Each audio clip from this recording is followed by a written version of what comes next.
Je monte sur l'autel, je suis un sacrifice, brise-moi je veux te ressembler. Est-ce qu'on peut chanter ensemble ce soir? Je monte sur l'autel, c'est moi le sacrifice, je suis un sacrifice, Seigneur, brise-moi. Tout ce que je veux, Seigneur, c'est te ressembler. Alors ce soir, je monte sur l'autel, je monte sur l'autel, je suis un sacrifice.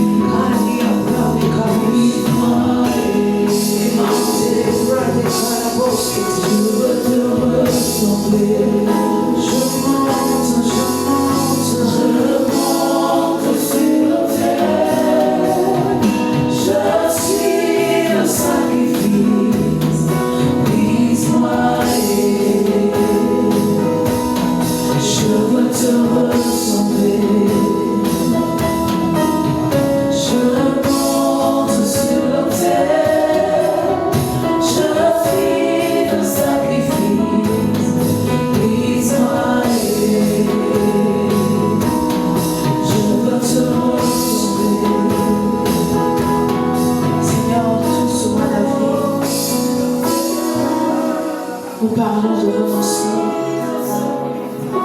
nous parlons de consécration. Et Seigneur, nous savons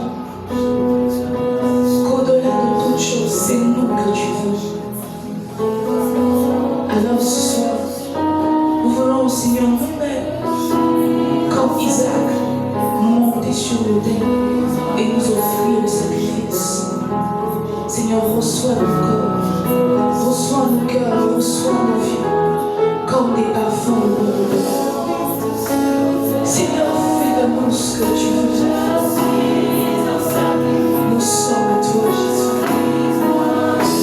Nous t'appartenons, Jésus. Prise-nous. Enlève de nous ce qui n'est pas de toi. Enlève de nous ce qui ne te va pas. Seigneur, place-nous sur l'autel ce soir. Seigneur, grâce, enlève les douleurs, ce qui nous bat ta gloire, ce qui te dérange, ce qui te gêne. C'est peut-être, Seigneur, un caractère, c'est peut-être une relation, c'est peut-être une habitude, Seigneur. Ce soir, on a des boutons sur le brise.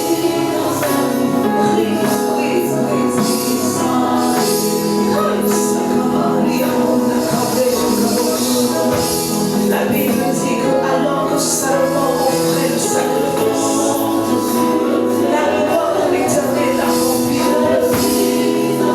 Seigneur, c'est quand il y a autel, c'est quand il y a sacrifice, que ta gloire se répand, Seigneur. Répands ta présence, répands ta gloire, alors que nous nous posons sur l'autel. Seigneur, répands ta présence, laisse que nous recevoir ta présence comme une récompense, Seigneur.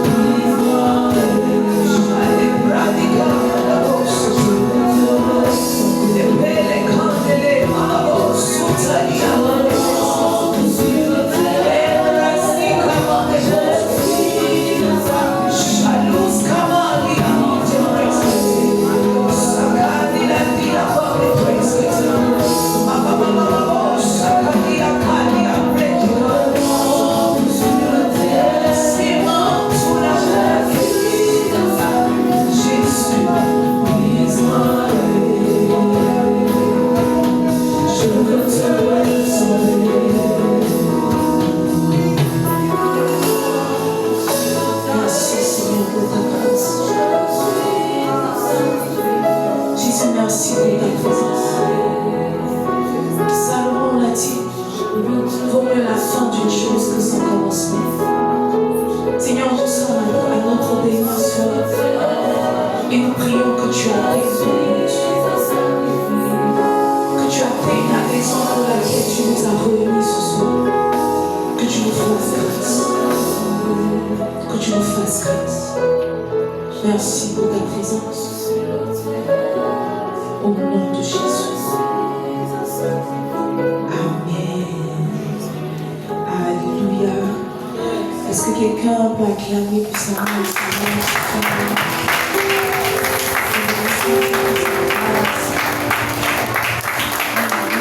Dieu pour sa présence. Alors salue ton frère, n'est-ce pas, et assieds-toi pour ça pour la présence du Seigneur.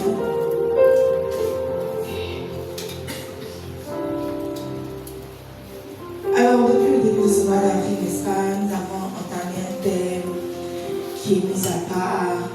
En avril, nous avons été poussés par l'Esprit de Dieu, n'est-ce pas, à parler de consécration. Et la première semaine, nous sommes évertués à poser les fondements, à poser les bases, tout et tout, de ce que c'est que la consécration, de ce que c'est que la mise à part. Je crois que la deuxième semaine, nous avons parlé de l'émondage, n'est-ce pas, de l'émondage du Dieu qui émonde, du Dieu qui consacre. Et la semaine dernière, la puissante servante de Dieu nous a parlé des différents types de vases qui puissent exister, n'est-ce pas? Et donc, elle nous a dit que nous devons quitter du vase de terre, c'est ça, non? Du vase de terre au vase d'honneur. Et le tour ayant été fait, n'est-ce pas? Alors que nous sommes à notre dernier soir, où nous parlons de mise à part, nous parlons de consécration, je veux nous entretenir, n'est-ce pas, sur l'homme, n'est-ce pas, qui décide de se consacrer. On a parlé du Dieu qui consacre, n'est-ce pas? On a appelé ça l'émondage, selon Jean le chapitre 15. Et donc ce soir, je veux parler de l'homme qui se consacre, parce qu'en réalité, dans le processus de consécration, Dieu joue une part, mais l'homme aussi joue une part. La Bible nous dit dans 2 Timothée, donne-moi 2 Timothée s'il te plaît, il dit dans une grande maison, il n'y a pas seulement des vases d'or et d'argent, mais il y en a aussi de bois et de terre. Les uns sont des vases d'honneur et les autres sont d'un usage vil. Verset 21.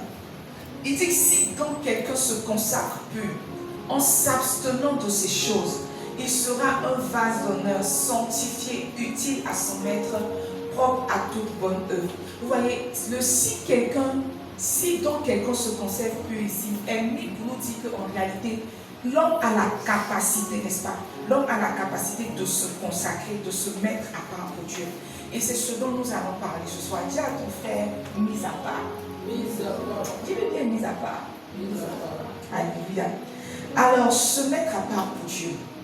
J'ai réalisé que dans le processus de consécration, n'est-ce pas, de mise à part, sinon quand on parle de consécration, 2 réalités essentielles interviennent. 1, le renoncement, 2, le dévouement. Quand on parle de consécration, n'est-ce pas, sinon quand on parle de l'homme qui se consacre, l'homme qui décide de se consacrer, c'est, disons, à 2 volets. Il y a le volet rénonciation, n'est-ce pas? Donc on renonce à quelque chose pour se consacrer à Dieu. Et se consacrer même aussi, c'est se dévouer. La Bible nous dit, alors que Anne cherchait un enfant, elle est allée dans la présence de Dieu et elle a commencé à prier. Elle a commencé à prier. Au début, elle se lamentait de ce que Pénina la mortifiait, tout.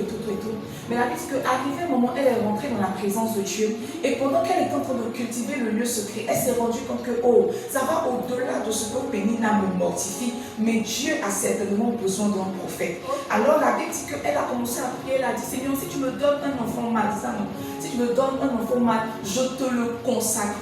Je te le donnerai. Et donc on voit ici que la consécration pour Anne a pris le visage du renoncement. Donne-moi 1 Samuel 1. Donne-moi 1 Samuel 1. La Bible dit, quand elle a eu Samuel 1, quand Élie a dit, va, tu auras un enfant, tout et tout. Dans le cours de l'année, Anne devint enceinte et elle enfanta un fils qu'elle nomma Samuel. Car dit-elle, je l'ai demandé à l'Éternel. Verset 21. Son mari Elkana monta ensuite avec toute sa maison pour offrir à l'Éternel le sacrifice annuel et pour accomplir son vœu. Mais Anne ne monta point. Et elle dit à son mari, lorsque l'enfant sera sevré, je le mènerai afin qu'il soit présenté devant l'Éternel et qu'il reste là pour toujours. Verset 23. Elkana, son mari, lui dit, fais ce qui te semblera bon. Attends de l'avoir sévré. Veuille seulement l'Éternel accomplir sa parole. Et la femme resta et allaita son fils jusqu'à ce qu'elle le sevra. Verset 24. La Bible dit, quand elle l'eut sevré, elle le fit monter avec elle. Elle prit 3 taureaux, un épha de farine et une coupe de vin. Elle le mena dans la maison de l'Éternel à Silo. L'enfant était encore tout jeune. Ils égorgèrent les taureaux et ils conduisirent l'enfant à Élie. Verset 26. Anne dit, mon Seigneur, pardon. Aussi vrai que ton âme vit, mon Seigneur, je suis cette femme qui me tenait ici près de toi pour prier l'Éternel. C'était pour cet enfant que je priais et l'Éternel a exaucé la prière que je lui adressais. Verset 28. Aussi, je veux le prêter à l'Éternel. Il sera toute sa vie prêté à l'Éternel et il se prosternait là devant l'Éternel. La Bible dit que alors que Dieu a exaucé la prière de Anne, elle est revenue avec son exaucement, n'est-ce pas? Et elle est venue le prêter à l'Éternel. Donc quand on regarde, on se rend compte que la consécration pour Anne a pris le visage du renoncement. Mais voyons, quand on regarde aussi du côté de Samuel, on se rend compte que la consécration pour Samuel a pris le visage du dévouement. La Bible dit que Samuel est resté dans la présence de Dieu, dans la maison de l'Éternel, n'est-ce pas? Généralement, on sert un enfant à quel âge? Moi, j'ai servi tous mes enfants à 1 an. On va, Madame C dit qu'elle a têté jusqu'à 7 ans. Bon, on comprend ce comportement, c'est ça, non? Ça a influencé un peu ce comportement. Mais généralement, on sert nos enfants 1 an, 1 an et demi, vraiment maximum 3 années, maximum 3 ans. Donc on suppose que Samuel avait 3 ans, 3 ans, quand sa maman l'a pris et elle allait le déposer dans le temple. Elle allait le déposer dans la maison de l'Éternel. Et à l'époque, il y avait Élie, il y avait ses fils. Peut-être que Élie était mariée, on ne sait pas. Mais c'est comme si elle a pris le courage, n'est-ce pas? Elle a pris la peine d'aller donner, de renoncer à son enfant. Elle dit, c'est pour cet enfant-là que j'ai prié. Donc c'est comme si elle a renoncé, elle s'est détachée de Samuel, n'est-ce pas? Pour le consacrer à l'Éternel. Et Samuel est resté toute sa vie dans la maison de Dieu. On suppose qu'il est resté à partir de 3 ans jusqu'à ce qu'il meure. Samuel est resté dans la maison de Dieu. Donc la consécration pour Samuel a pris le visage du dévouement. La Bible dit que Dieu ne laissait aucune parole tomber, n'est-ce pas? Aucune parole de Samuel tomber à terre parce qu'il est pratiquement né dans la maison de Dieu et il est pratiquement mort dans la présence de Dieu. Souvenons-nous, lorsque l'Éternel parlait à Samuel, je crois que c'est 1 Samuel verset 3, là, il dit que la lampe de l'Éternel n'était pas encore éteinte. C'est ça, non? Donne-moi 1 Samuel 3. La Bible dit, le jeune Samuel était au service de l'Éternel devant Élie. La parole de l'Éternel était rare en ce temps-là. Les visions n'étaient pas fréquentes. Verset 2. La Bible dit, en ce même temps, Élie commençait à avoir les yeux troubles et ne pouvait plus voir. Élie qui était couché à sa place. La Bible dit, la lampe de Dieu n'était pas encore éteinte. Et Samuel était couché dans le temple de l'Éternel, où était l'arche de Dieu. Samuel était consacré, entièrement dévoué. Dans la maison de Dieu, il y a beaucoup d'espace, n'est-ce pas? Mais là, dit que Samuel était couché là où était l'arche. Élie aussi avait des fils. Mais les fils d'Élie n'étaient pas où était l'arche. Samuel particulièrement dormait là où était l'arche. Donc c'est comme si la consécration pour Anne a pris le visage du renoncement et la consécration pour Samuel a pris le visage du dévouement. Quand un homme décide de se consacrer à Dieu, soit il est dans le renoncement, soit il est dans le dévouement, soit il est dans les deux.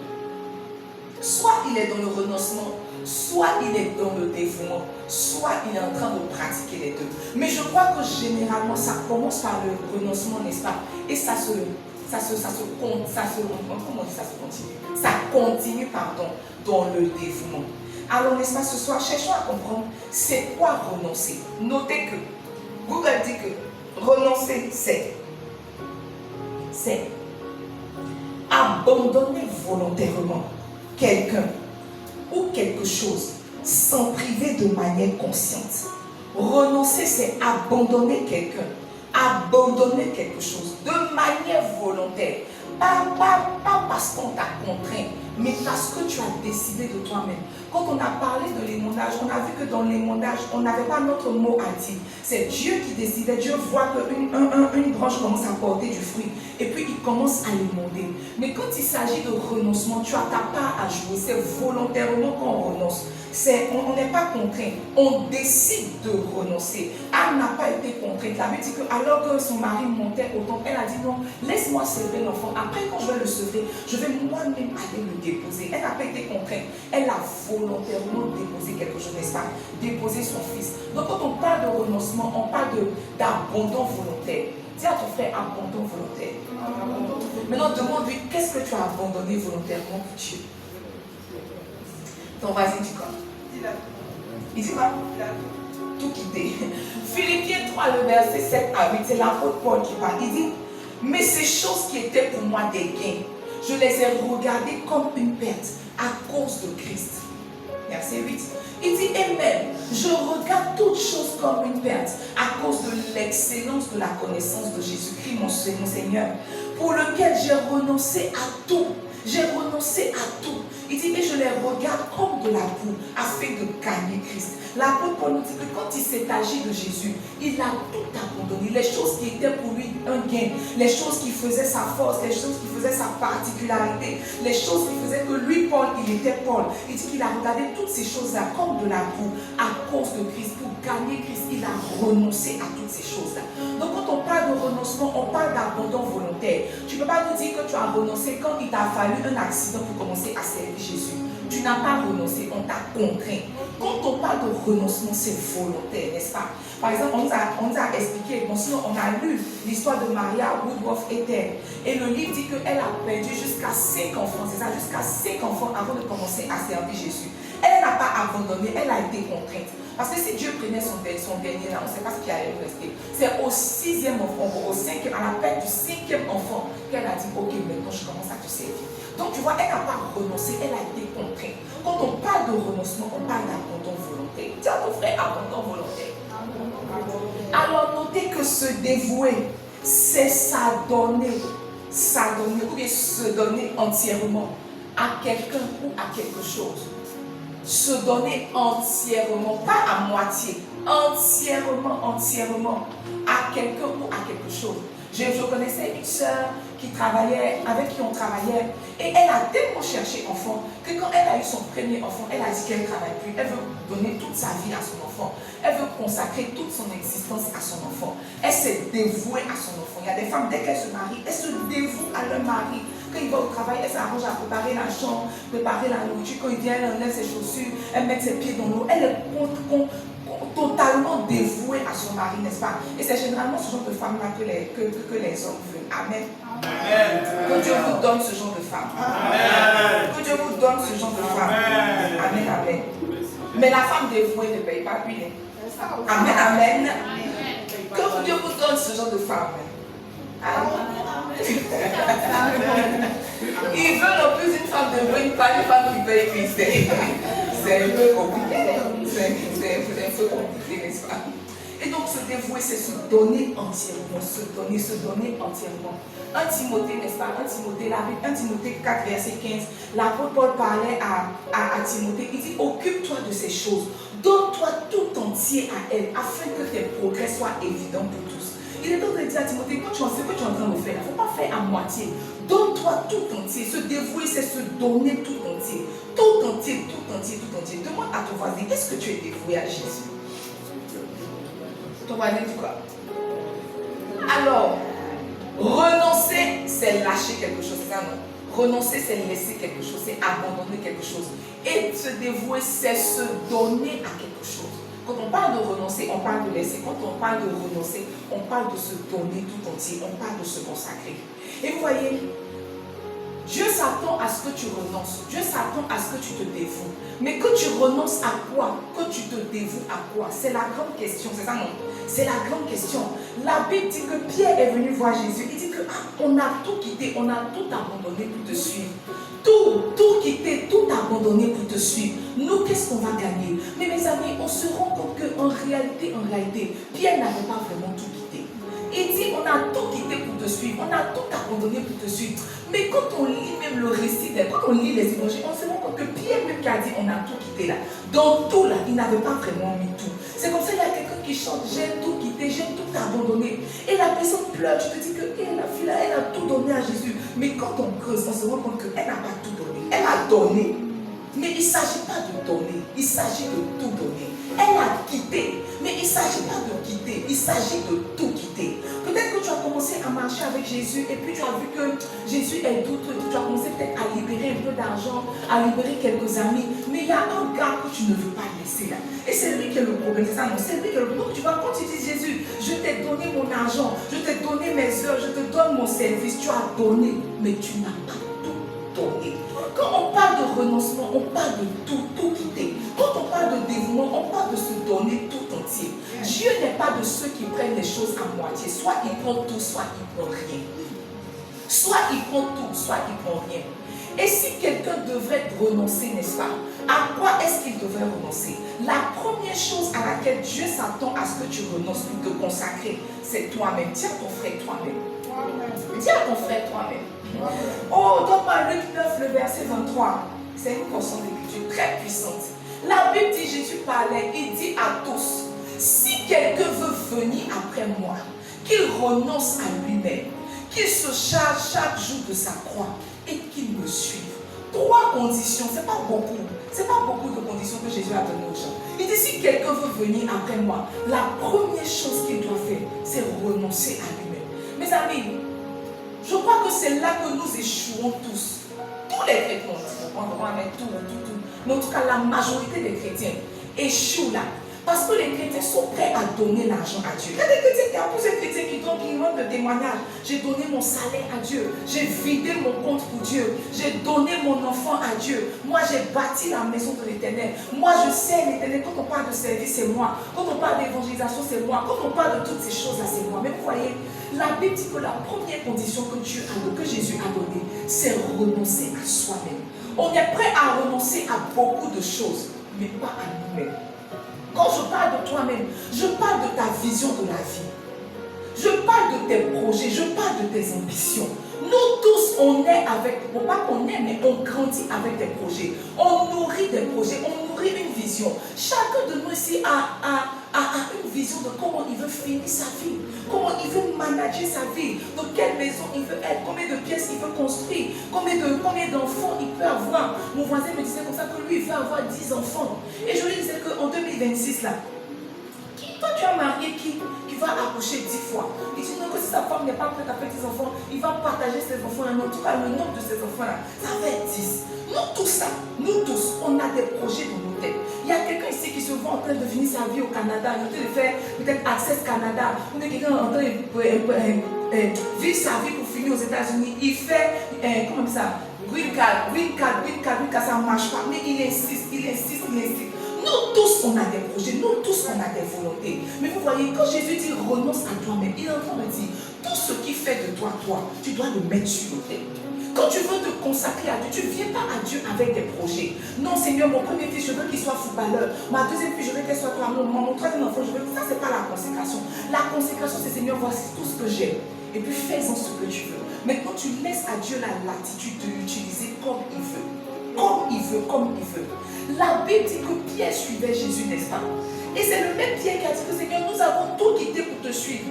Tout quitté pour te suivre. Mais dans tout là, mes amis, il mettait maison, il mettait femme, il mettait activité. Parce qu'en réalité, c'est ça. Quand Jésus est venu le chercher, là, parce que Pierre était en train de pêcher.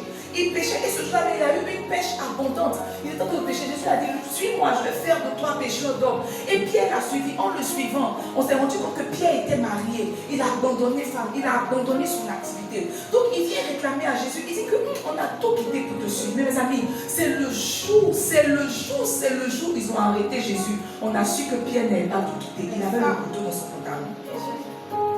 Il n'avait pas tout quitté. Il y a quelque chose qui le faisait, qu'il avait gardé. Le couteau n'était pas visible à l'œil nu. Donc quand il disait on a tout quitté, ceux qui étaient autour disaient que c'est vrai, parce que c'est vrai, il a tout quitté, il ne travaille plus. Et partout où on voit Jésus, on le voit. Quand on voit Jésus en train de résister, on le voit. Quand on voit Jésus à la montagne de transfiguration, on le voit. Mais vous voyez, en réalité, Pierre cachait un couteau. Pierre cachait un couteau. Il se disait qu'en cas de cas, peut-être que si ça n'a pas réussi à Jésus, c'est Jésus le cueillir. Jésus le cueillir. C'est parce qu'il nous a blagué là, c'est moi qui ai eu au thérapie. Avant que. Parce que ça n'a pas réussi comme ça. De toute façon, quand Jésus a dit que je vais partir bientôt là, il dit que à Dieu n'en plaise. Toi, tu ne bouges pas. À Dieu n'en plaît. La dit que Pierre le reprit. C'est pas comme s'il lui a donné conseil. La dit que Pierre le reprit. C'est comme si quand il dit que arrête ça. Tu ne bouges pas. On a tout quitté dessus. Tu vas partir pour nous laisser où? Les héros de la nous ont vu avec toi. Tu vas partir pour nous laisser où? Il avait son petit couteau dans son pantalon. Au cas où. Quand ils sont venus arrêter Jésus, Jésus même était étonné. Quand il a compris, Jésus dit que Jésus était étonné. Ça veut dire que s'il avait vu Judas, c'est Judas qui l'avait voir. C'est Judas. Peut-être que vous n'avez pas lu Jean. La Bible dit que Pierre a dit à Jean d'aller demander à Jésus. C'est qui allait le trahir. Lisez Jean. La dit que Pierre a demandé à Jésus, à Jean, d'aller demander. Parce que la dit que Jean était le disciple que Jésus aimait. Donc Jean avait la cape. Jean se couchait sur la poitrine de Jésus. Donc Pierre lui a dit, de toute façon, toi tu es proche du mec là. Il faut lui demander, parmi nous là, c'est qui? On va au finir. Jean, on va finir. Parce que le mec va partir. À mon avis, ça va celui qui va le faire partir là, il faut le finir. Pierre avait son petit couteau. C'est comme ça que tu es là. Tu dis que tu te consacres à Jésus. Mais tu as un petit caillou. Tu es un petit caillou. Ton pied est sur un petit caillou. Au cas où ça ne marche pas. Au cas où ça ne marche pas. Au cas où. Tu as renoncé à beaucoup de choses, mais à toi-même, tu n'as pas renoncé. Quand Dieu vient t'expliquer ses projets pour toi, tu commences à pleurer. Et on pense que tu pleures d'émotion. Quand tu pleures de refus, tu pleures de refus pour dire que non, je ne veux pas. Moi, j'avais mes projets. La première chose à laquelle tu dois renoncer, c'est toi-même. On se fatigue à renoncer à beaucoup de choses. Mais la première condition pour Jésus, c'est renoncer à soi-même. En d'autres termes, si tu as mis sur l'autel l'argent, si tu as mis sur l'autel les biens, si tu as mis sur l'autel toutes ces choses-là, Dieu prend. Mais la personne qui l'attend, c'est toi. La personne qui l'attend, c'est toi. C'est toi qui l'attends. La Bible dit le jour que Abraham a soulevé son couteau, n'est-ce pas, pour pouvoir tuer Isaac, Dieu lui a dit, maintenant je sais que tu m'aimes. Sur l'autel là, c'est pas Isaac que Dieu voulait, c'est Abraham que Dieu voulait. Parce que Dieu a vu. Quand je lui ai demandé Ismaël, il m'a donné. Mais Ismaël n'est pas le fils de la promesse. Il y a beaucoup d'Ismaël que tu as donné à Dieu. Et tu prends pour pleurer, tu dis à Dieu que je t'ai tout donné. Mais Dieu ne veut pas Ismaël. Dieu veut Isaac. Dieu veut Isaac. Dieu s'attend à ce que tu renonces à toi-même. Tu es trop plein de toi, tu es trop plein de projets. Les amis, nous j'ai arrêté de faire des projets parce que tu vois, projet que tu vas faire, tu vas écrire, on va te dire que ce n'est pas projet. J'ai arrêté de faire des projets. La prière la plus sensée que je fais depuis un moment, c'est Seigneur, que dans ma vie, ça accomplisse que ce que tu veux. Ça accomplisse que ce que tu veux. Ça accomplisse que ce que tu veux. J'ai des projets pour ma fille, mais ma première fille, vraiment mes amis, si vous des projets que j'ai pour ma première fille. Quand ma fille est née là, moi j'ai commencé à épargner pour elle. Aujourd'hui elle a 11 ans. J'ai de grands projets, plein de mes plus grands projets, c'est qu'elle fasse Harvard. Vous connaissez Harvard? Quand on regardait les films des Américains, on disait Harvard, je disais, je n'avais pas encore d'enfant. Je disais, comment je veux que ma fille fasse Harvard? Je veux qu'elle monte un avion, qu'elle passe étudier aux États-Unis. Mais pas seulement aux États-Unis, je voulais qu'elle fasse Harvard. L'autre projet que je veux pour elle, c'est que je voulais qu'elle fasse cette Marie. Parce que cette Marie, c'est une école d'excellence. Je voulais. En tout cas, un de mes grands projets pour mes enfants, c'est qu'ils fassent de bonnes études. Après, ce qu'ils vont devenir, c'est pas un. Mais de bonnes études. Et depuis des années, je prie pour ça. Depuis des années, mes amis, je prie pour ça. Depuis des années. Et hier encore, je t'ai prié pour ma fille. Je t'ai dit, Seigneur, je t'en supplie. Ouvre les portes de Sainte-Marie. On ne voulait pas pour qu'elle ait l'examen d'abord. Ouvre les portes de Sainte-Marie. Et puis j'ai fait obéir, même à donner une parole. J'ai eu froid. Hier matin, que c'est que j'ai pris, je l'ai appelé, j'ai pris lui là. J'ai mis ma main, dit Seigneur, que ta volonté s'accomplisse. Que seulement ta volonté s'accomplisse. J'ai appelé ma première fille Lilia. Ça veut dire ce qui est à moi est à Dieu. Je dis Seigneur, il faut te rappeler que ça peut être Lilia. C'est ce qui est pour moi et pour toi. Si c'est ce qu'il faut faire. Pas ce que je veux faire. Et si c'est avant là-bas qu'est-ce qu'on va commencer à fumer la drogue. Les amis, j'ai commencé à prier pour que la volonté de Dieu s'accomplisse. Quand quelqu'un veut se consacrer à Dieu, la première chose qui le combat, ce sont ses propres volontés. C'est pas encore Satan. Satan est petit dans notre équation. Souvent, ce qui te combat, c'est toi-même. Ce sont tes volontés, ce sont tes penchants. C'est toi-même qui combat Dieu. C'est toi-même. Il a dit que l'ange est venu et Jacob a commencé à lutter avec l'ange. Il pouvait juste rester tranquille, l'ange allait lui faire ce qu'il devait faire. Mais il a tellement lutté que l'ange dit qu'il commence à faire jour, il est parti. Et puis il dit que tu ne vas pas. Maintenant la solution que l'ange a trouvée, c'est de briser sa hanche. Il y a beaucoup d'entre nous, Dieu est obligé de briser notre hanche. Il est obligé de nous briser. Il y a des choses qui devaient se faire naturellement et facilement. Mais Dieu est obligé d'utiliser la force, briser notre hanche avant de nous faire appeler Israël. Les amis, on renonce à soi-même. Et vous voyez, dans la question de renoncer à soi-même, Dieu n'intervient pas. Parce que renoncer, c'est volontaire. Dieu n'intervient pas. Tant que tu ne décides pas, il peut créer des temps, des circonstances pour te contraindre à renoncer. On peut t'exciter à renoncer. Mais si tu ne veux pas, il ne peut pas te forcer. La Bible dit que le jeune homme est venu demander à Jésus, qu'est-ce qu'il faut pour te suivre? Il a dit, non, Jésus a donné des conditions. Il dit, ça je fais. Il dit, ok, vends tes biens. Il a dit qu'il n'a pas percuté, il s'est retourné. Est-ce que Jésus l'a forcé? Jésus n'a pas forcé. Dieu ne force pas toujours. Quand on est au niveau de l'émondage, quand Dieu décide de te consacrer, là il te contraint. Mais quand c'est l'homme, Dieu ne contraint pas. C'est volontairement, quand on abandonne ses volontés. C'est volontairement qu'on cherche à comprendre la volonté de Dieu pour soi. Et maintenant on dit, Seigneur, il n'y a pas de problème. Que ta volonté s'accomplisse. Que ta volonté, même quand je ne comprends pas. Et puis vous voyez, la chose la plus belle, c'est qu'on sait que Dieu veut notre bien. Dieu veut notre bien. Peu importe comment ta volonté te fait mal. La fin, c'est son bien.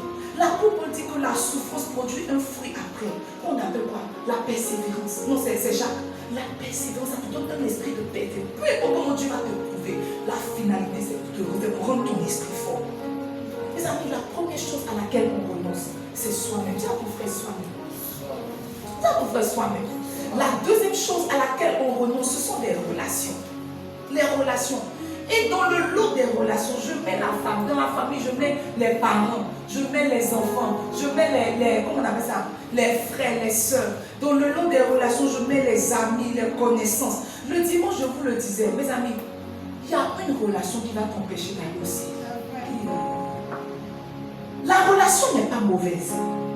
Elle n'est pas mauvaise. La personne même n'est pas mauvaise. Mais tu vois, c'est comme si toi, connecté à la personne, tu n'es pas en train de produire le fruit de Dieu. Et c'est la relation qui va t'empêcher d'aller au ciel. Et vous voyez, quand quelqu'un veut se consacrer à Dieu, il est obligé de sacrifier quelques relations. Il est obligé de sacrifier quelques relations. Le dimanche, je disais, même les jumeaux ne sortent pas en même temps. C'est amitié que tu as chargé là qui va te tuer. C'est affaire de c'est mon frère que tu as chargé là qui va te tuer. Qui va te tuer, qui va te tuer. Jésus a dit, je ne suis pas venu apporter la paix. Je suis venu apporter division, séparation entre la fille et sa mère. La belle-fille et sa belle-mère. Le père et son fils. En fait, c'est vrai, il est le prince de paix. Mais il n'est pas venu envoyer la paix. C'est quand il partait, il dit, je vous donne ma paix. Mais il n'est pas venu donner la paix. Quand Jésus vient, il y a séparation. Il y a séparation. La Bible dit que Agar et comment il s'appelle? Sarah a pris Agar pour la donner à son mari Abraham. Je crois que Ismaël n'était pas la volonté parfaite de Dieu.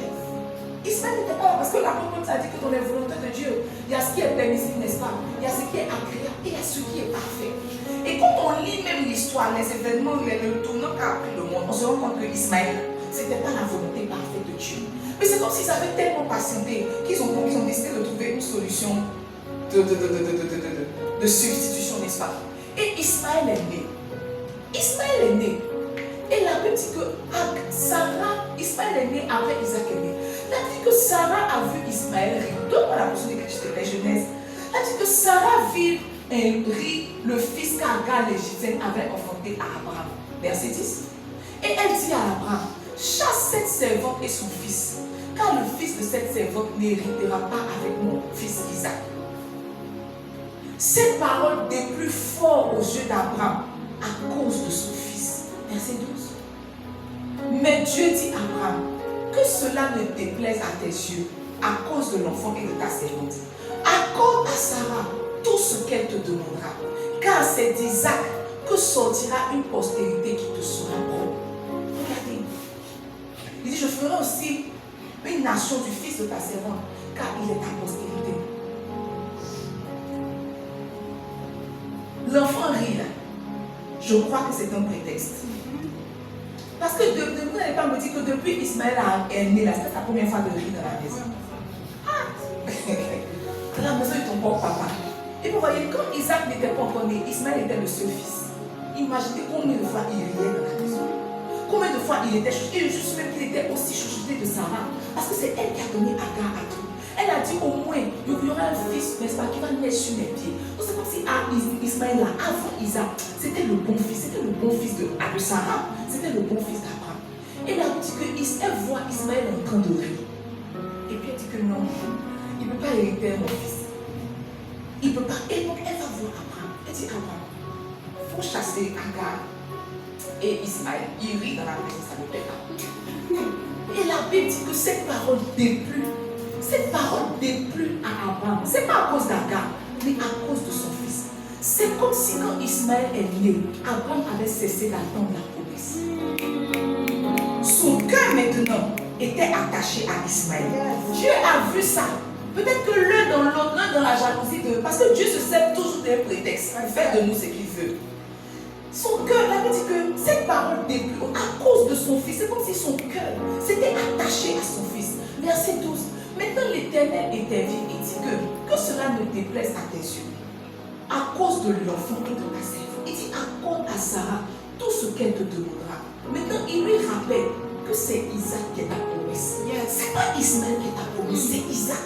Tu vois, si Dieu lui rappelle, ça veut dire qu'arrivé au moment quand il a embrassé Ismaël, il a oublié où il partait avec Dieu. Il a oublié que le but final, c'était Isaac. C'était pas Ismaël. C'était pas Ismaël. Alors Dieu dit, c'est pas toi. Maintenant Dieu le rassure, il dit que l'enfant là, il va devenir grand aussi parce qu'il est ta postérité. Mais mon but avec toi, mon challenge avec toi, c'est Isaac. Mes amis, c'est pas que Ismaël était mauvais, c'est pas que Agar était mauvais. La première fois que Agar a fui, c'est Dieu qui l'a ramené. C'est pas qu'ils étaient mauvais, mais c'est comme si leur présence était en train de corrompre les plans de Dieu. Et vous voyez, pour Dieu, son plan prévaut toujours. Même s'il doit sacrifier quelques pions, son plan prévaut toujours. Il dit à Abraham, faut te séparer. Faut te séparer. Ils ne sont pas mauvais. Ismaël, là, il va devenir. Il a dit que quand Abraham est mort, c'est Isaac et puis Ismaël qui se sont associés pour enterrer leur papa. Ça veut dire qu'Ismaël aussi n'est pas devenu petit dans la vie. Mais tu vois, le plan de Dieu pour Abraham, c'était Isaac. Le plan de Dieu pour Abraham, c'était Isaac. Il y a quelque chose auquel tu es attaché, une relation à laquelle tu es attaché, qui empêche Dieu d'aller plus loin avec toi. Si tu veux te consacrer, tu vas devoir t'en séparer. Tu vas devoir t'en séparer. Ça peut être un mari, ça peut être un papa, ça peut être une maman. En fait, peu importe Dieu, peu importe la nature de la relation, une fois que ça entrave ses plans, il doit y avoir séparation. Il doit y avoir séparation. Il y a beaucoup de personnes qui ne sont pas devenues ce qu'elles devaient devenir à cause d'une amitié. Moi, j'ai remédité le livre de 1 Samuel, je me suis rendu compte même que Jonathan est mort à cause de David. Quand tu regardes, il n'avait absolument rien fait. Et puis c'était son papa le problème. Mais tu vois, si Jonathan vivait, David ne pouvait pas devenir roi. Parce qu'après Saül, normalement, c'est Jonathan. Donc peu importe combien de fois tu aimes Saül et tu aimes Jonathan, si Jonathan est là, tu ne peux pas devenir roi. Alors Jonathan doit être écarté. Il a dit que David, il l'aima comme son âme. Il l'aima comme son âme. Il y a des relations, Dieu t'a donné, c'est pour te connecter. Tu allais mettre toute ton âme dedans. Tu allais mettre toute ton âme. On peut aimer quelqu'un comme son âme, comme ça. Il l'aima comme son âme. Comme son âme, comme son âme. Et la Bible même dit que quand il est parti à Adoulam, un jour, Jonathan est venu le voir. Ils ont passé du temps ensemble. Après, ils sont retournés. Si Jonathan restait, David n'allait jamais devenir ce qu'il devait devenir. Alors Dieu a occasionné la séparation. Mes amis, Dieu n'est pas le Dieu de la division, mais il est le Dieu de la séparation. Dieu sépare, Dieu sépare, Dieu sépare, Dieu sépare. Si Joseph n'était pas séparé de son papa, il n'allait jamais devenir le gouverneur qu'il devait devenir. Jamais. Parce que quand on lit les Écritures, tout le rôle de Joseph, c'était d'aller regarder ce que ses frères faisaient et puis venir dire à son papa, juste pour ça, on lui a donné une tunique multicolore. C'est comme si Dieu, c'est comme si Jacob était en train de lui apprendre que tu n'as pas besoin de grandes choses pour avoir de grandes choses. Dieu dit que non. Ce n'est pas l'éducation que je veux pour toi. Même de son papa, il a séparé. La Bible dit que quand ils sont venus donner la tunique de sang, la tunique remplie de sang à Jacob, Jacob déchira son vêtement, il a pleuré jusqu'au Dieu a regardé son serviteur pleurer, il n'a pas réagi. Il ne lui a même pas dit que non, l'enfant n'est pas mort, l'enfant de Dieu n'a pas parlé. Il n'a même pas dit un mot, il a regardé Jacob souffrir. Jacob était le songeur, n'est-ce pas?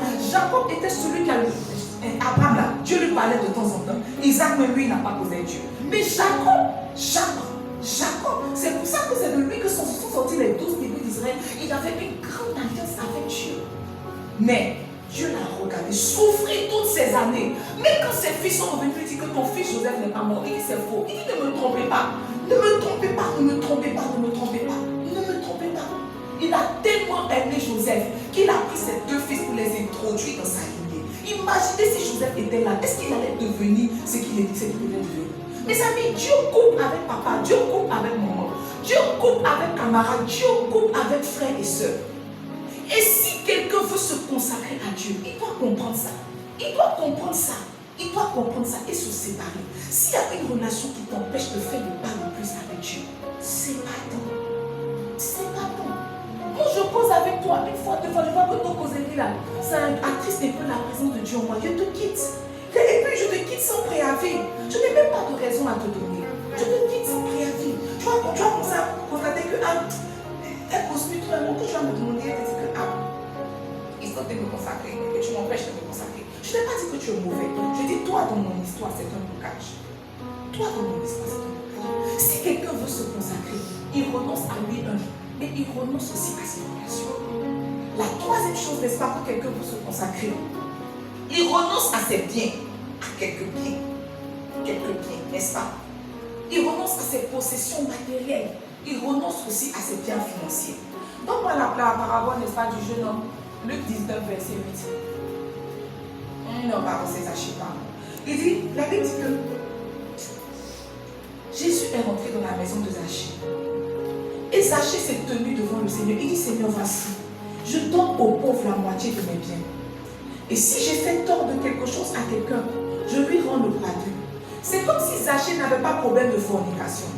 Il n'avait pas des problèmes de sanctification. Le problème de Zachée était les biens. Quand Jésus est rentré dans sa vie et qu'il avait décidé maintenant de commencer à marcher avec Jésus, il dit, je vais donner aux pauvres la moitié de mes biens. Je vais donner la moitié de mes biens. Et si je fais du mal à quelqu'un, je vais lui rendre au quadruple. Mes amis, quand quelqu'un veut marcher avec Dieu, il se sépare de quelques biens. Parce que vous savez, l'argent est une sécurité. On va beau mentir que non, l'argent ne fait pas le bonheur. C'est faux. Tiens, ton frère, c'est tout archi faux. Tout archi faux. L'argent ne fait pas le bonheur. Non, c'est faux. Ça fait. La Bible dit que l'argent répond à tout. Quelqu'un qui a cancer, qui est pauvre, quelqu'un qui a cancer, qui a l'argent. Ce n'est pas même cancer. Les ganglions même ont du mal, les gangrènes ont du mal à se multiplier. Elles se multiplient même avec style dans le corps de quelqu'un qui a l'argent. Et elles se multiplient rapidement dans le corps. Parce que tu vois, en plus du cancer, il ajoute la sauce graine. Alors que l'autre comme ça, il mange 3 fruits et légumes, ça ralentit mes amis. La Bible dit que l'argent répond à tout. L'argent est une sécurité. Il n'y a personne qui a l'argent qui va dire qu'il ne se confie pas dans ses richesses. C'est faux. C'est faux. Quand quelqu'un a l'argent, il ne prie pas pour manger. Mes amis, si on avait l'argent ici, on n'allait pas prier pour avancer dans les travaux. Quand vous allez venir là, les gars, tout carré, puis on est assis, n'est-ce pas? C'est souvent la pauvreté qui nous pousse dans la présence de Dieu. L'argent est une sécurité, les biens matériels aussi. Mes amis, quand quelqu'un a fini de construire sa maison, il a une manière de marcher parce que c'est comme s'il est en sécurité. Il a un lieu pour finir ses jours. Pourquoi quand les gens voulaient suivre Jésus, on lui a demandé où tu demeures. Il dit, les renards des tanières. Il voulait avoir au moins une sécurité pour voir son adresse au cas où ça ne marchait pas. Il dit, les renards des tanières. Mais le fils de l'homme là, il ne sait pas, il va dire, je suis tantôt chez les Pierre, tantôt chez les Lazare de Béthanie, je sais ici un peu, souvent sur la montagne, mais je n'ai pas de maison. Si vous voulez suivre, marchez moi. Mais je n'ai pas de maison. Avoir une maison, c'est une sécurité. Avoir quelques mille en banque là, c'est une sécurité. Et tu vois, quand tu veux marcher avec Jésus, Jésus est obligé soit de t'enlever ta sécurité, soit toi-même tu prends ta sécurité et tu dis, Seigneur, je veux transférer ma sécurité. Je te donne ce que j'appelle sécurité pour que toi tu deviennes ma sécurité. Pour que toi tu deviennes ma sécurité. Quand on veut se consacrer à Dieu, on abandonne souvent ses biens matériels. Souvent, c'est parce que tu as l'argent que tu peux sortir. Souvent, c'est parce que tu as l'argent que tu peux aller t'asseoir dans un lounge pour boire pour siroter quelques cocktails. Tu vois que tu n'as pas l'argent pour boire un cocktail. Tu n'as pas l'argent pour manger. Tu n'as pas l'argent pour toutes ces choses-là. Tout ce qui te reste, c'est ton transport. Tu viens dans la maison de Dieu, tu pries jusqu'au matin. Tu pries jusqu'au matin. Souvent, quand on vient faire des évaluations, les gens qui disent qu'ils vont dormir, c'est parce qu'ils n'ont pas de transport. S'ils avaient transport, ils allaient retourner à la maison. Mais tu vois, comme tu n'as pas de transport, la présence de Dieu est là. Et quand tu vois, tu ne peux pas entrer prier. Tu es obligé de prier. Souvent, la pauvreté, c'est pour t'aider. Souvent, la pauvreté, c'est pour t'aider. Quand quelqu'un veut se consacrer à Jésus, il renonce à ses biens. Il renonce volontairement à ses biens. Seigneur, voici ce que j'ai. Comme Zachée, je te donne. Je donne aux pauvres, je donne. Maintenant, je veux être avec toi. Je veux marcher avec toi. Quand Jésus a dit au jeune homme que tu as fait tout ça là, c'est bon. Mais tu aimes l'argent là. Il dit, là, tu as touché mon côté. Ça veut dire qu'il s'en alla tout triste. Tout triste, tout triste. Quand il a mis Jésus sur la pensée, il a mis l'argent. Il a préféré l'argent. Parce que Esaïe nous a dit, parce que souvent quand on lit comme ça, là, on voit Jésus comme on dit que c'est le Seigneur dans toute sa gloire. Mais Esaïe nous a dit, il n'avait ni beauté ni éclat. Donc quand toi-même tu n'as ni beauté ni éclat, tu veux dire que c'est difficile. C'est les témoignages des gens qui ont réussi dans le ministère qui nous encouragent pour dire que on peut réussir dans le ministère. Sinon, dans les années 2006, le modèle des pasteurs qu'on voyait, nous sommes des pasteurs. Et là, il y a personne qui veut être pasteur. Personne qui veut être pasteur. Il y a personne qui veut être pasteur. Sinon, on ne va pas appeler en 2006. Parce que tous les pasteurs de 2006, il y a une partie de leur semaine. C'était fini. C'est 2 jours, on voit peut-être les mamans, comme on m'a capté, je vois, mais c'est 300 millions comme ça. Il y avait servi Jésus. Mais sinon, à l'époque, les capes, c'était là. Il y a le veste. Personne qui est veste. Personne. Personne ne te fait.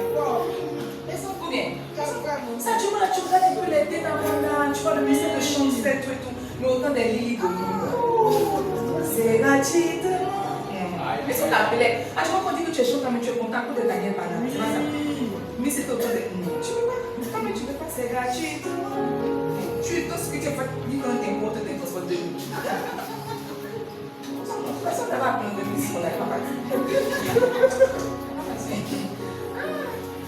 Donc, quand quelqu'un veut se consacrer à Jésus, il renonce à 3 choses. Lui-même, quelques relations et des biens. Vous voyez, quand quelqu'un veut se consacrer aussi à Jésus, il se dévoue à 3 choses. Il se dévoue à 3 choses. La première chose à laquelle il se dévoue à Christ. Il se dévoue à Christ. Philippiens 3, verset 10 à 14. L'apôtre Paul disait, il dit toutes ces choses-là, il les a abandonnées à cause de Christ. Il dit les a abandonnées afin de connaître Christ et la puissance de sa résurrection et la communion de ses souffrances en devenant conforme à lui dans sa mort pour parvenir, verset 11, si je puis à la résurrection dont il est mort. Il dit, ce n'est pas que j'ai déjà remporté le prix ou que j'ai déjà atteint la perfection, mais je cours pour tâcher de le saisir, puisque moi aussi j'ai été saisi par Jésus-Christ. Il dit, frère, je ne pense pas l'avoir saisi, mais je fais une chose. Je ne fais pas beaucoup de choses. Je ne fais pas beaucoup de choses. Moi, je fais une seule chose. J'oublie ce qui est en arrière et je me porte vers ce qui est en avant. Verset 14. Il dit, je cours vers le but pour remporter le prix de la vocation céleste de Dieu en Jésus-Christ. Mes amis, il y a beaucoup de chrétiens qui prennent leur relation avec Jésus acquise. Il y a beaucoup de chrétiens qui ne mettent pas leur énergie à entretenir leur relation avec Jésus. Pour eux, une fois que Jésus est entré dans leur cœur, c'est fini, c'est faux. Quand Jésus entre dans ton cœur, c'est maintenant que ça commence. Quand Jésus rentre dans ton cœur, c'est comme si c'est maintenant que la dame t'a dit oui. Maintenant, tu dois la convaincre pour qu'elle te dise oui à la mairie. C'est de ce championnat-là qu'on est. L'apôtre Paul dit que lui aussi, il a été saisi. Mais ce qu'il fait, c'est qu'il oublie tout ce qui s'est passé en arrière. Maintenant, il se concentre sur une seule chose. Il court pour atteindre le but. Il court pour gagner Christ. Il y a beaucoup de personnes qui veulent, ils veulent beaucoup de choses, mais ils ne veulent pas Jésus. Ils ne veulent pas Jésus, ils ne veulent pas Jésus. Beaucoup de personnes marchent avec Jésus, mais beaucoup de personnes ne veulent pas Jésus.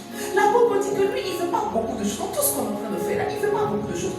Lui, il veut gagner Christ. Beaucoup Beaucoup de personnes n'entretiennent pas leur relation avec Jésus. Ils ne sont pas dévoués. Ils ne se donnent pas tout entier à bâtir la relation avec Jésus. Pour eux, ça va se faire du jour au lendemain. Les gens ne mettent pas leur force dans le jeûne. Les gens ne mettent pas leur force dans la prière. Les gens ne mettent pas leur force dans la méditation. En fait, ils ne se bâtissent pas. Ils ne veulent pas ça. Ils pensent que c'est du Dieu donné. Un dimanche, tu vas entendre un message. Un mardi, tu vas entendre un message. Et toi, ta vie sera belle. C'est faux, mes amis. Quand on veut se consacrer à Jésus, on se dévoue à lui. On se dédie à lui. On se dédie à entretenir une relation. Il y a des gens qui sont mariés et puis il y a des gens qui sont mariés heureux. Ce n'est pas même mariage. Si tu regardes le planning des gens qui sont mariés et heureux, regarde, ils ont des activités, ils ont des plans pour se garder heureux. Ils ont un planning qui dit que un samedi sur deux, on va aller à Assini. Un autre samedi, on va aller sur un rooftop prendre de l'air. Un autre, en fait, ils sont en train d'entretenir la relation. Et puis il y a deux personnes qui sont mariées sur le papier. Du lundi au dimanche, ils sont couchés dans le salon en train de manger sauce crème. Les deux couples sont mariés. Mais il y a marié heureux et puis il y a marié. C'est donc ces gens qui sont juste chrétiens. Et puis il y a des chrétiens qui jouissent pleinement de leur relation avec Jésus. Ils jouissent parce que tu vois, une chose que tu entretiens, tu vas finir par en manger les fruits.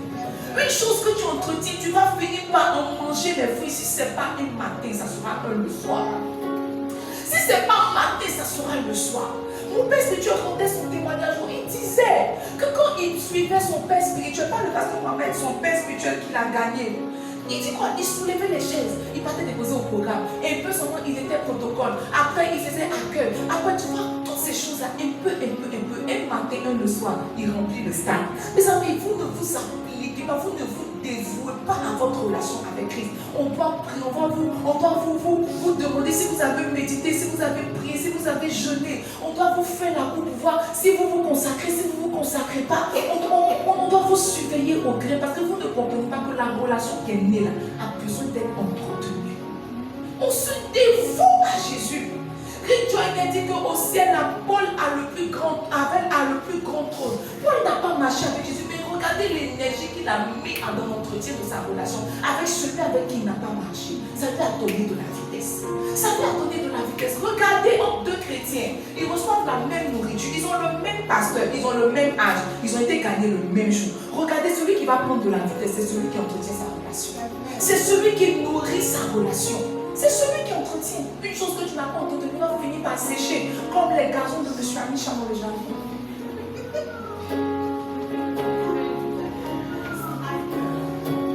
Mais ça fait, c'est un bon exemple. Parce que la partie qui est arrosée tous les jours, la pousse, on ne fait que tomber. La partie qui n'est pas arrosée là, est devenue la boue.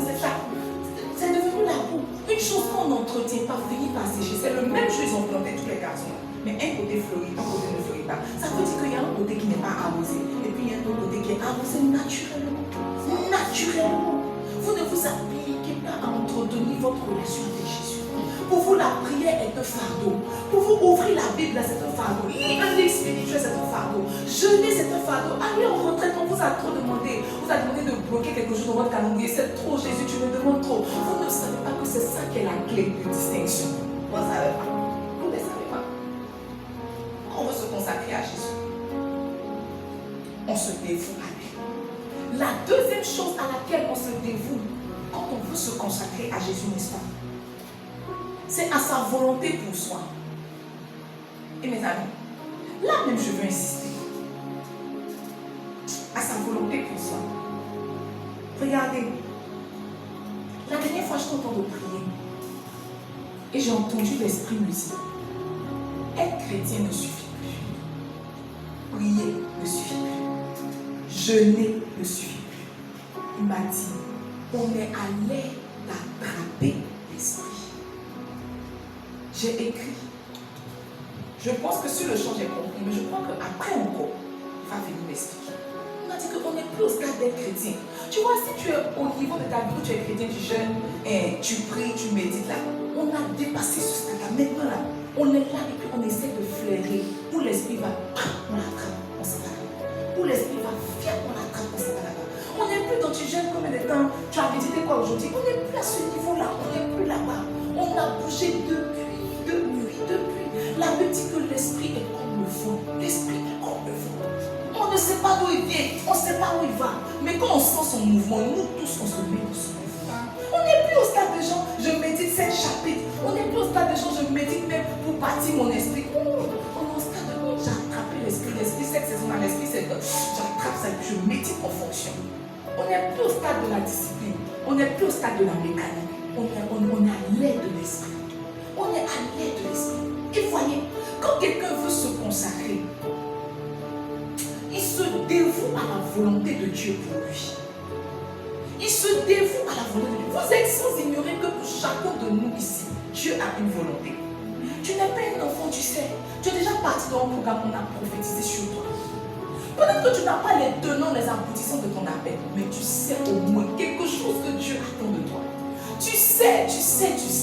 Depuis le jour où tu as su ce que Dieu savait de toi, que ce que voulait de toi, que ce soit dans un songe, dans une prophétie, dans une parole que tu as lue et puis ça t'est rentré, dans un message que tu as entendu, depuis le jour où tu as pris connaissance de ça, tu as fait quoi? Tu as fait quoi? Tu as fait quoi? Il y a beaucoup de personnes qui m'ont dit, moi-même je me souviens de toutes vos prophéties, je peux redire, mais je ne vais pas indexer. Sinon j'ai des personnes à indexer, mais je ne vais pas indexer.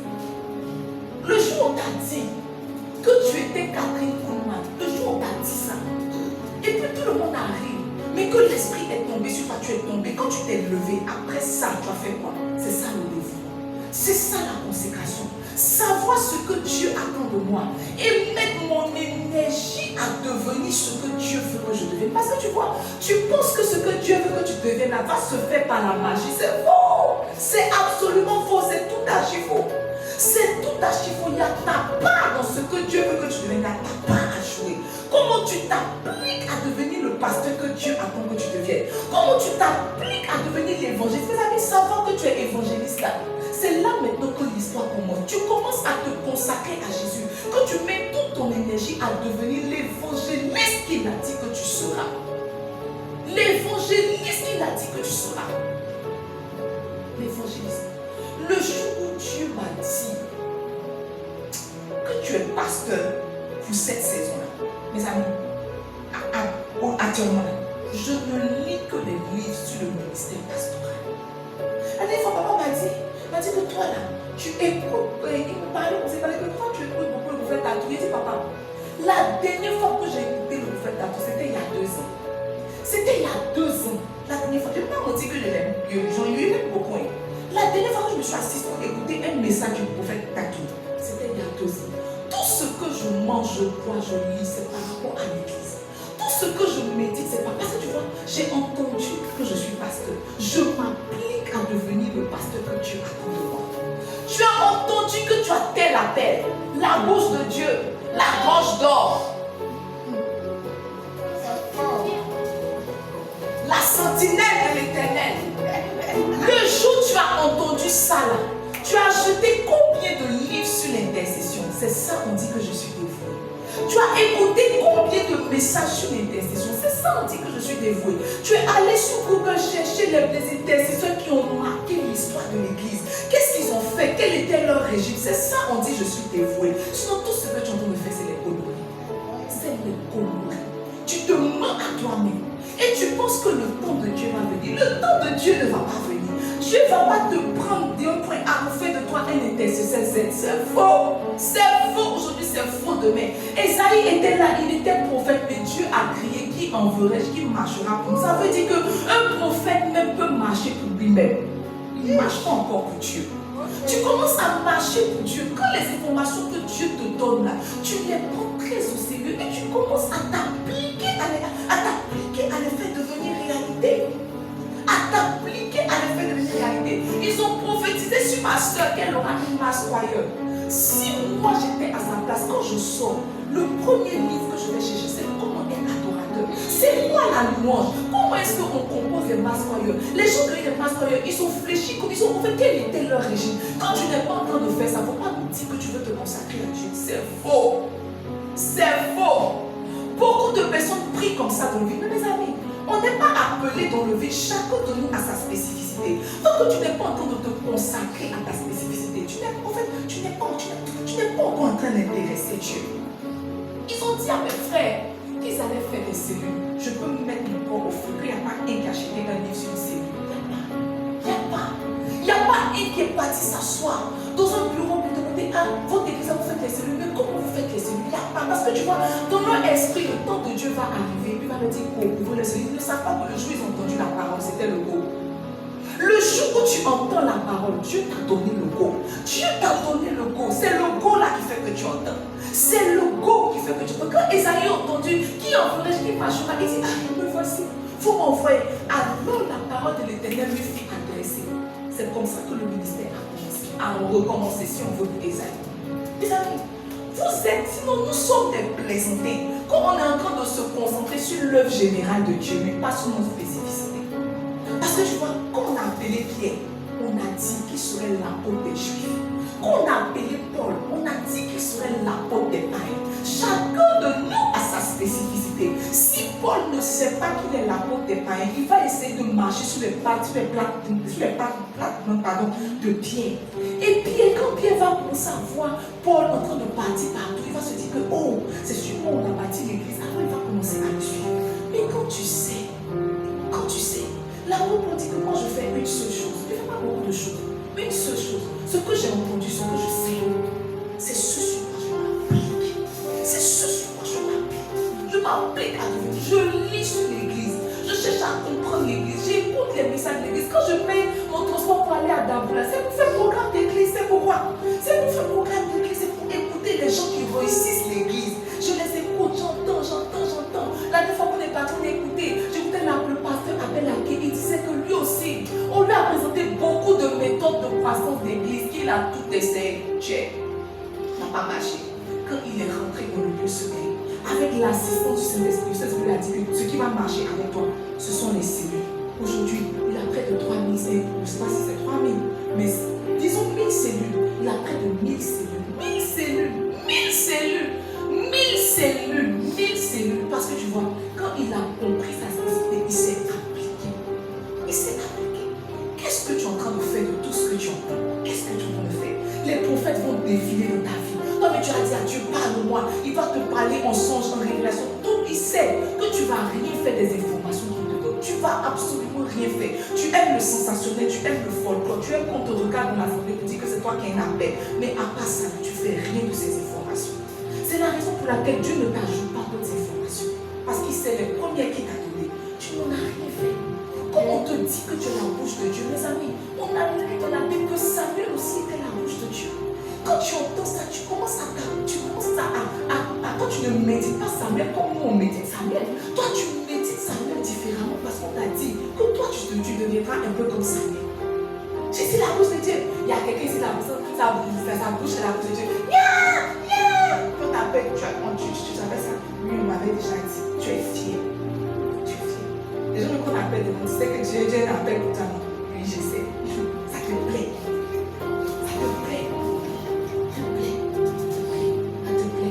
Ça te touche.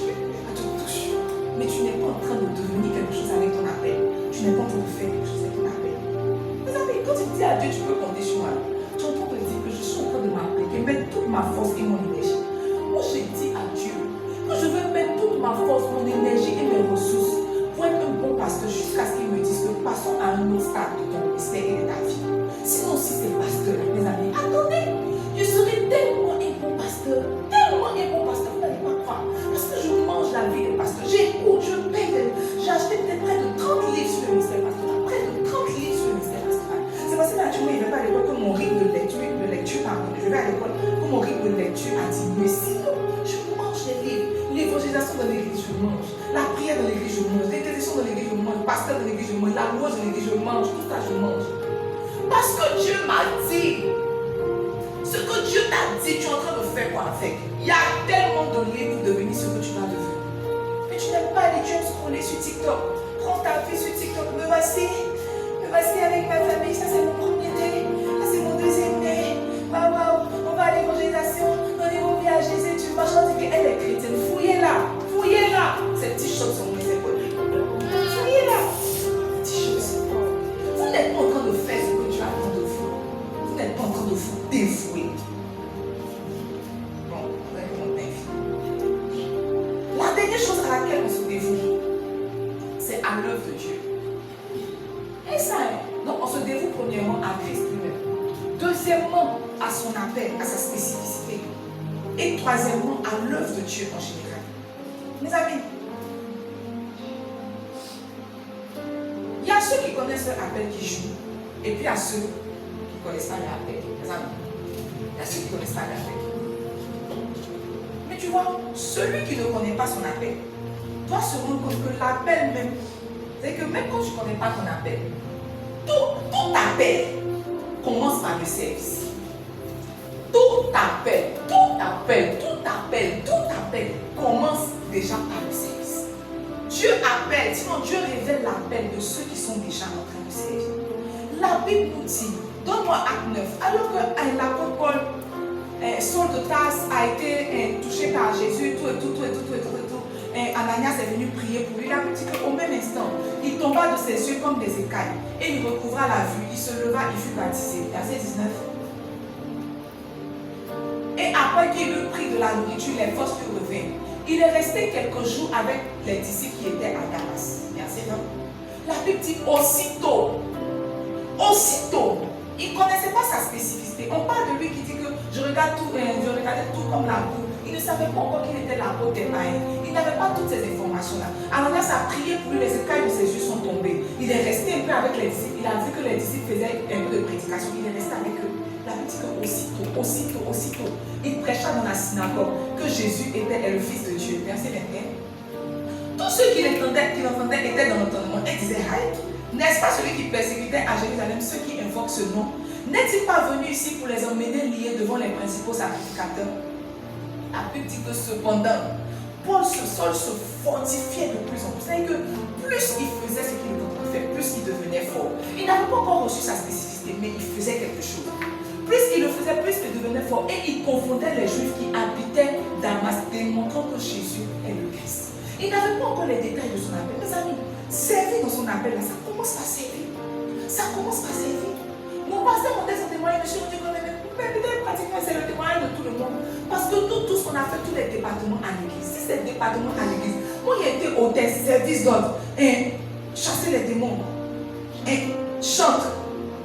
Non, moi il était DJ, moniteur, compter l'argent. Il y a un service même qu'on avait à l'église, on appelait ça, on appelait ça le patrimoine.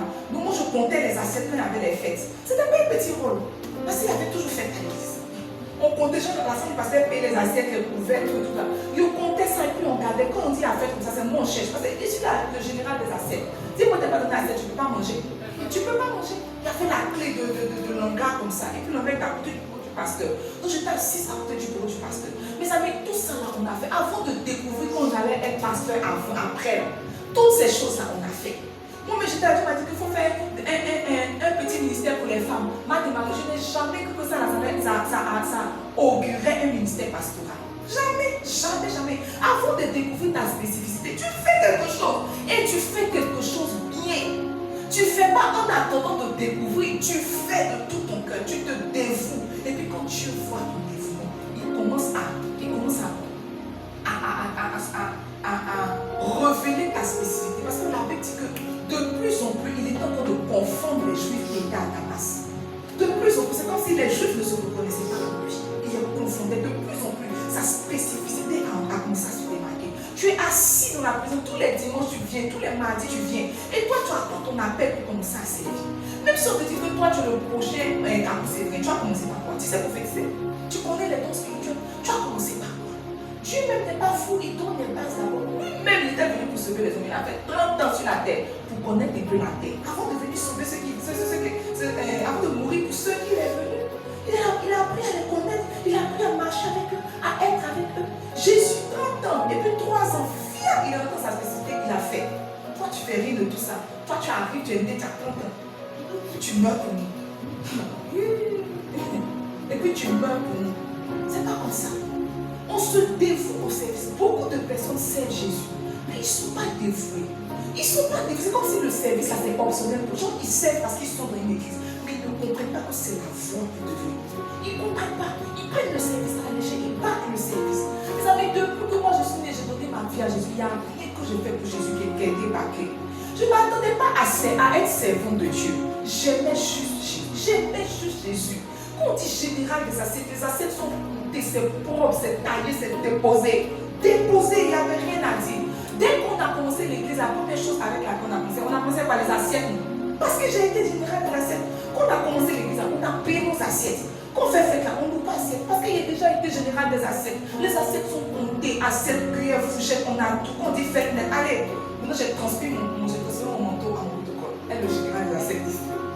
Les amis, quand vous faites quelque chose pour Dieu, faites bien ou bien laissez. Faites bien. Faites bien. Faites bien ou bien laissez. Faites bien. Quand on veut se consacrer à Dieu, on se dévoue à son service. On se dévoue à son service. La consécration, c'est renoncer et se dévouer, n'est-ce pas? Le temps est déjà bien parti, nous allons prier. Sinon, j'avais des choses à dire. Mais pas grave. Le pasteur a dit qu'on ne fait pas tous les songes, n'est-ce pas, pour le même rêve. On va se tenir debout à prier ce soir.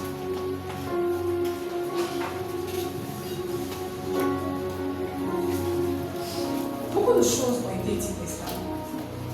Et à ton niveau, tu sais ce à quoi tu dois renoncer. Et tu sais ce à quoi aussi tu dois te dévouer.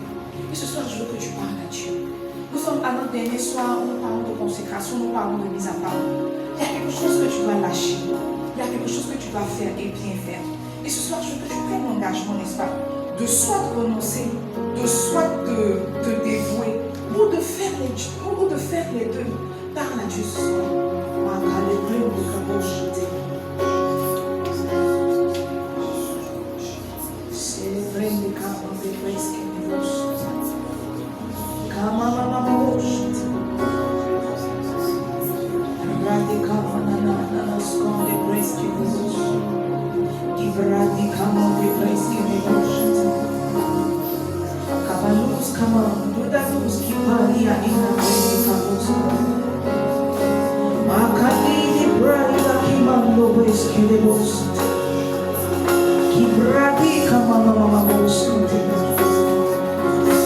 Seigneur, ce soir, il est question de renoncement, il est question de dévouement. Et je veux prier pour mon frère, je veux prier pour ma soeur, qui a du mal encore à se détacher, qui a du mal encore à se donner tout entier. Aide-la, aide-le.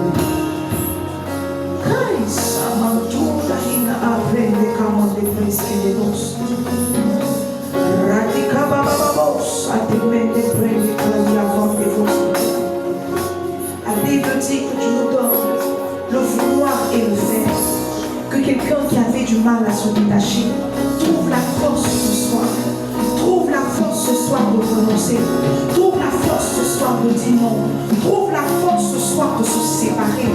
Et que quelqu'un, Seigneur, qui avait du mal à se donner tout entier, qui tentait de se donner mais qui reculait, qui essayait mais qui n'y arrivait pas, que ce soir, il reçoive la force de se dévouer, la force de se dévouer. L'apôtre Paul a dit à Timothée, occupe-toi de ces choses, mais ne t'en occupe pas seulement, donne-toi tout entier à elle.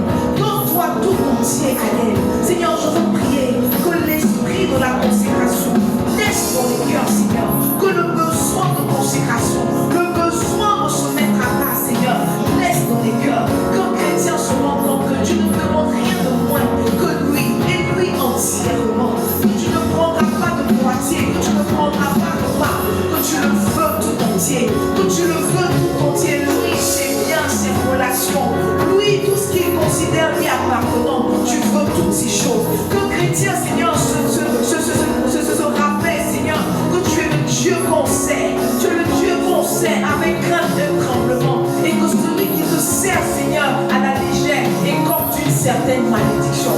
Seigneur, au-delà de ces choses, laisse-nous être des personnes consacrées. Seigneur, que ce soit par les bondages, que ce soit par la consécration volontaire, laisse-nous t'appartenir. Tout ce mois d'avril, nous avons parlé de mise à part.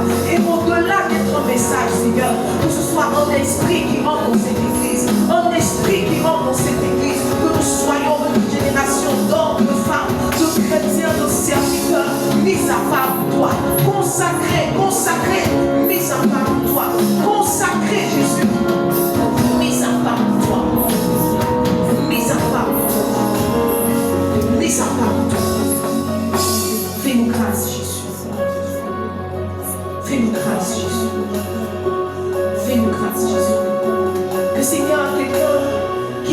connaissait pas sa spécificité. Seigneur, aie les yeux ouverts ce soir. David dit, par ta lumière, nous voyons la lumière. Éclaire nos sentiers. Que quelqu'un, Seigneur, qui ne savait pas quoi faire dans ta maison, Seigneur, tu l'éclaires, qu'il puisse servir. Déjà commencer par te servir. Déjà commencer par te servir. Merci pour ta grâce. Au nom de Jésus. Amen. Amen, amen. Alors, le temps est avancé. Nous allons passer à nos offrandes.